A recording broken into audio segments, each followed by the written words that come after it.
எல்லாருக்கும் வணக்கம். இவ இன்னைக்கு நல்லபடியாக மறுபடியும் ட்ரீட்மெண்ட்லாம் முடிஞ்சுட்டு வீட்டுக்கு போயிட்டா. இவ பேர் ப்ரௌனி. இவளை பார்த்தீங்கன்னா 1ஆந்தேதி நம்ம வந்து கருத்தோடக்காக தூக்கணும். தூக்கும்போதே டாக்டர் உடலில் ஆப்ரேஷன் இல்லாமல் ஃபோன் பண்ணார். நிறையா பிளட் லாஸ் இருக்குது பிரதர். ஸோ இவளுக்கு ரொம்ப அனிமிக்காக இருக்கா. ஸோ இவளை கொஞ்சம் கேர்ஃபுல்லாக பார்க்கணுன்னு சொன்னார். சரின்னு சொல்லிட்டு வீட்டுக்கு அவளை தூக்கிட்டு வர சொல்லிட்டேன். அங்கே வச்சுட்டு பார்த்தோம்னா சுத்தமாக 2 நாள் ஃபுட் இன்டேக்கே இல்லை. பச்சை கலராக வாமிட் பண்ணால் ரொம்ப டவுட் ஆயிடுச்சு. ஸோ ஹாஸ்பிட்டல் கொண்டு போயிட்டு செக் பண்ணி பார்த்தோம்னா அவளுக்கு லிவர் வந்து ரொம்ப ஹைலி டேமேஜில் இருந்துச்சு. ரொம்ப இன்ஃபெக்ஷனாக இருந்துச்சு. ஸோ அவளுக்கு வந்து மஞ்சக்காமாலை அதுக்குள்ளே ட்ரீட்மெண்ட் ஆரம்பிக்கணும்னு சொல்லிட்டு ட்ரீட்மெண்ட் ஆரம்பித்தோங்க. ஆனால் அவள் ஃப்ரெண்ட்லினால ரொம்ப ஈஸியாக இருந்துச்சு. ஏன்னா வாயை திறந்து உள்ளுக்குள்ளே மாத்திரை வைக்கிறதா இருக்கட்டும். ஏன்னா ஃபுட்டு இன்டேக் இல்லை. அப்படி கொடுத்துட்டே வந்தேன். போக நல்லா ரெக்கவர் ஆகிட்டு வந்துச்சு. நான் ஊடலை கூட அப்டேட் பண்ணியிருப்பேன். இப்போ தான் சாப்பிட ஆரம்பிச்சிருக்கேன், நல்லா பாத்ரூம் போகிறா. ஸோ எனக்கு நல்ல ஹோப் இருக்குது அப்படின்னு சொல்லியிருந்தேன்.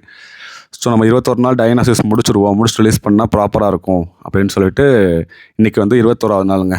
ஸோ இவளுக்கு மார்னிங்கு ஃபுட்டு கொடுத்துட்டு அந்த அந்த டானிக் மட்டும் கொடுத்துட்டு அவங்க எனக்கு தூக்கி கொடுத்த இன்ஃபார்மர் கால் பண்ணிவிட்டு போய் ரிலீஸ் பண்ணிட்டேங்க.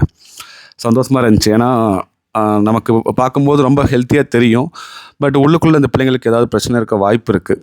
ஸோ நம்ம ப்ராப்பராக எல்லா பிள்ளைங்களுக்கும் பிளட் டெஸ்ட் எடுத்து அந்த ப்ராசஸ் வந்து மோஸ்ட்லி இந்த மாதிரி நம்ம தெருவில் இருக்க பிள்ளைங்களுக்கு தேவைப்படாது. ஏன்னா அவங்கெல்லாம் செத்து பொழைச்சவங்கன்னு சொல்லுவாங்க. குட்டியிலேருந்தே இம்யூனிட்டி பில்ட்டாகி வந்தவங்க. ஸோ அதனால தான் மோஸ்ட்லி அது பண்ண மாட்டாங்க. வீட்டில் வளர்க்குறதுக்கு வேணால் பண்ணுவாங்க, பிகாஸ் அவங்க வீக்காக இருப்பாங்க. பட் தெருவில் உள்ளவங்க வீக்காக இருக்க மாட்டாங்க, பயங்கர ஸ்ட்ராங்காக இருப்பாங்க. சில பிள்ளைங்க இப்படி ஆகுங்க. பட் ஓகே, நமக்கு ரொம்ப சந்தோஷமாக இருந்துச்சு. அது போக 2 மகள்களும் வந்துட்டாங்க, அம்மா வந்துட்டாங்கன்னு. ஸோ ஒரு நல்ல ஒரு பார்க்கும்போதே அந்த இறக்கி விட்டோடனே அவளுக்கு அந்த பயம் இருக்கக்கூடாது நம்ம மேலே.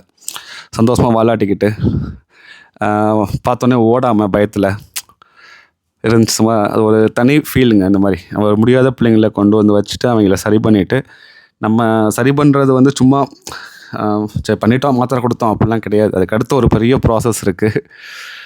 அது பண்ணும்போது என்ன ஆகும்னா அந்த பிள்ளைங்க நம்ம மேலே நம்பிக்கை வச்சுருவாங்க, நம்ம மேலே, மனிதர்கள் மேலே நம்ம அன்பு கொடுத்தோம்னா. ஸோ இவெல்லாம் பயங்கர பாசங்க. ஸோ ஒரு வழியாக அவளை நல்லபடியாக இறக்கி விட்டாச்சு. அவங்க ஃபேமிலி கூட ஐக்கியமாயிட்டா. இன்னும் 2 பொம்பளை பிள்ளைங்க இருக்காங்க, கருத்தரை பண்ணணும். பார்ப்போங்க. நன்றி.